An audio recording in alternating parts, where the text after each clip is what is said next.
ঝড় সরে যাবে, ঝড় থেমে যাবে, মৃত জীবন পাবে।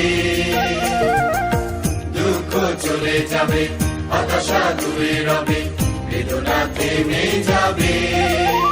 যদি ভালোবাসি আমার যিশুকে, যদি ভালোবাসি প্রিয় যিশুকে।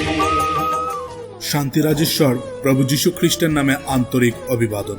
যোহন লিখিত সুসমাচার 19:18 পদ।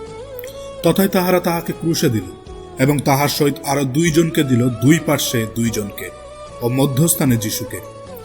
সর্বশক্তিমান, সর্বব্যাপী ও সর্বজ্ঞানী ঈশ্বর মানুষকে তার নিজ সাদৃশ্যে ও প্রতিমূর্তিতে সৃষ্টি করেছেন।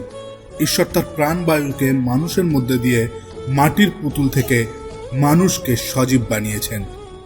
পাপ এই জগতে প্রবেশ করেছে এবং পাপের ফলে শারীরিক ও আত্মিক মৃত্যুও প্রবেশ করেছে। এই দেহ একসময় বিনষ্ট হয়ে যায় এবং মাটিতেই পুনরায় মিশে যায়।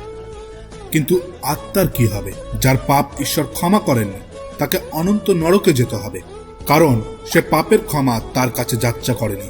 কিন্তু যার পাপকে ঈশ্বর ক্ষমা করেছে, সে অনন্ত স্বর্গে শান্তিতে ঈশ্বরের সঙ্গে বসবাস করবে, কারণ সে পাপের ক্ষমা ঈশ্বরের কাছে চেয়েছিল ও বিশ্বাসে জীবনযাপন করেছিল।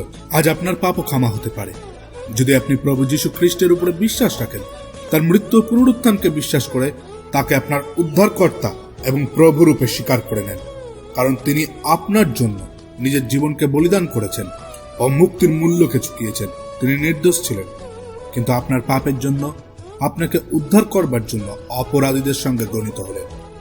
এখন সিদ্ধান্ত আপনার, তাকে গ্রহণ করবেন না অস্বীকার করবেন, এবং সেই রূপেই আগামী সময় আপনি তার ফল পাবেন। ধন্যবাদ। ভালোবাসি আমার যিশুকে, যদি ভালোবাসি প্রিয়